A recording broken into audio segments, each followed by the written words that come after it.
Watch as the wild James Sunderland eagerly works on its generator, unaware of the beast that lurks within the hallway. And speak of the devil, the Pyramid Head heard the murmurs of repair and quickly came to investigate. The beast and prey begin their dance around the wild pallet, eyeing each other from opposite ends of the room, both sides anxiously trying to exhaust the other. Hilariously enough, it seems like the weaker organism is winning this battle. Survivors have adapted to their environment through a process called evolution, and slowly began understanding how benign flashlights are to their survival. However, as you saw there, it seems like the flashlight was only a momentary escape from the beast. Now that the wild pallet has been laid down, this area has become much more dangerous for the James. Understanding this, the prey breaks out to another room. Typical of survivors, it's never logical to linger at the same loop for too long. Resources are finite, and so are their lives.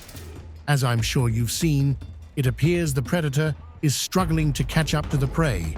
Just like the cops chasing OJ, this might be a lengthy pursuit. The Pyramid Head's trail of torment is unending, and our poor James is at the forefront of its chase. Thankfully, generators are still being worked on by fellow survivors, which is a rarity in the trials. The prey hugs the tables they're looping as tightly as possible, a common technique among specimen to stretch as much distance as possible between the killer and themselves. The beast seems unacquainted to this idea, going as wide as possible around corners, and despite the lack of looping agency, the executioner executes the executionee. But what's this? A complete surprise. Another survivor made a last-second save. The prey ponders who their savior was.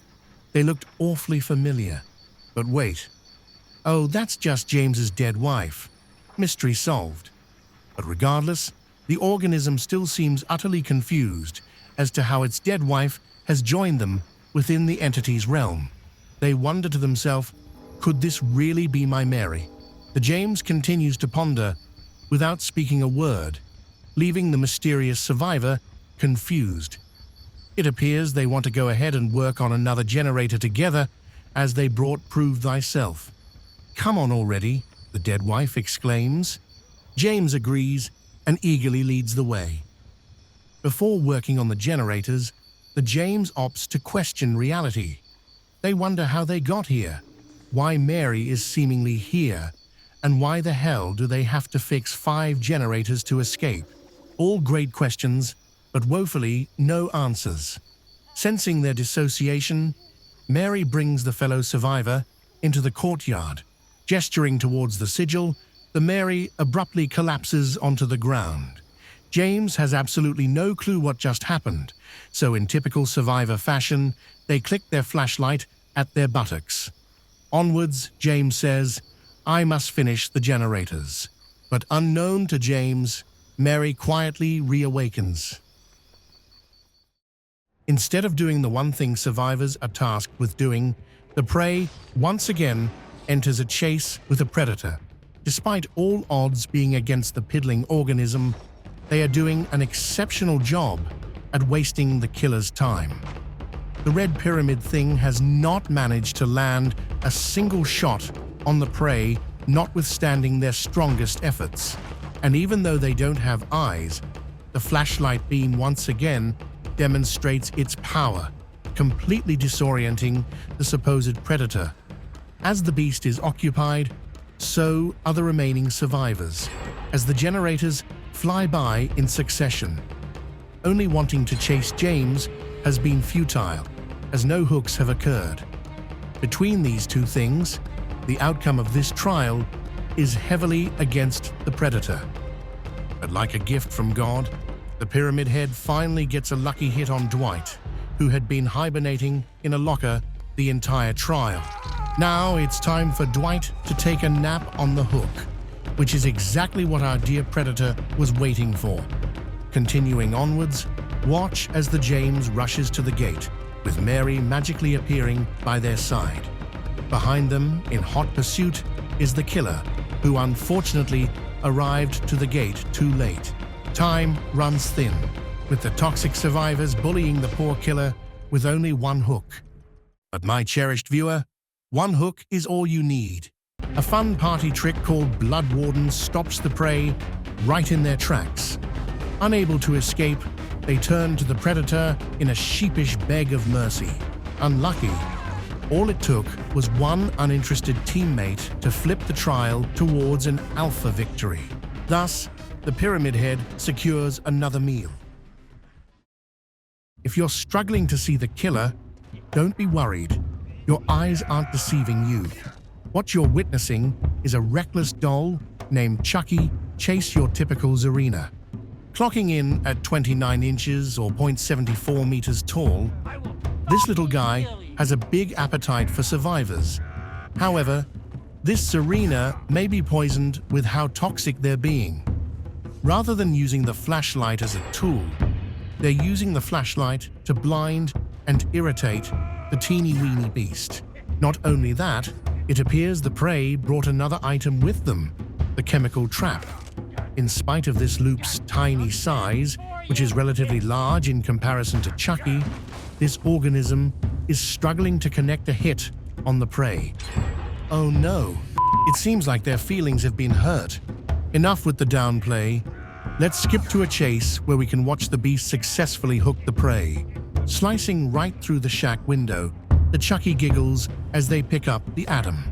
This means the predator can finally feast on their prey and please the entity for their Oof, that's unfortunate.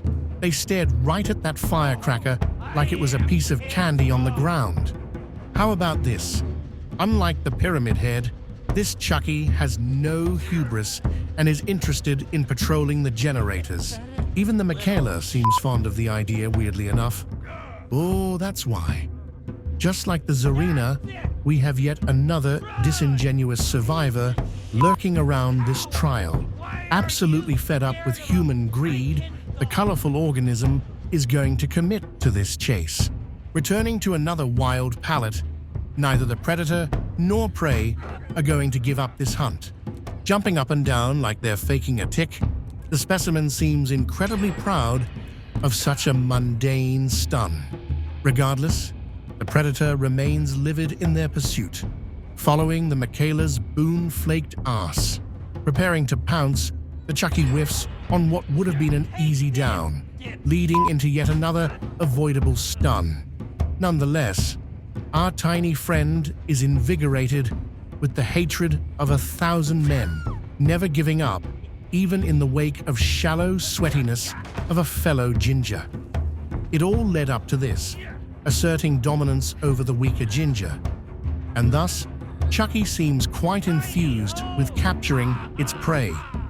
While that chase was transpiring, the aforementioned Adam was anxiously working on the final generator. Finishing most of the generators by themselves, this specimen has proved to be a vital asset to the team. Logically, they should escape. But this Chucky isn't done playing with its food. Zooming from across the realm, the predator lunges at the prey and throws them down onto the ground. The predator was prepared all along for this, bringing an entire build dedicated to the endgame. The remaining survivors were in a world of trouble, with the exit gates being blocked and the little rascal being faster than ever. Next on the hit list is Zarina. This pompous prey is about to meet the ranker blade of Chucky. Despite only interacting at the start of the trial, predators never forget what you've done to them. They take grudges to the grave, and Zarina is about to be shoved into one. Wait for it. And just like that, the beast strikes another down. This time, however, the frivolous doll opts to slug, as a more important target remains. Realizing that most of their pack has fallen, the panicked Mikaela attempts to conceal itself through arcane magic. Miraculously, it works. However, it appears the prey's camouflage hasn't quite adapted to this environment. As you can see, after sensing and subsequently ambushing the organism, The predator claims yet another soul in the hunt for revenge. A swift execution grants the beast more time to track the final creature of this trial. But observe the strongest organism of them all. Dubbed the self-caring Claudette by senior sweatologists, this specimen is most certainly something to admire. While the rest of the team was working on generators and keeping the killer occupied, the elusive Claudette was engaging in the largest mind game of all. The 3 other survivors succumbed to the wrath of Chucky, and yet the one who did absolutely nothing beneficial to the team, besides one measly save, happens to be the one opening the exit gate to victory. Are you kidding me? Despite getting 3 kills, it looks like our little killer is miffed by this result. Let's see how this encounter plays out. Take this, dipshit! Oh, I don't have time for this shit. Wow, this guy says shit a lot, doesn't he?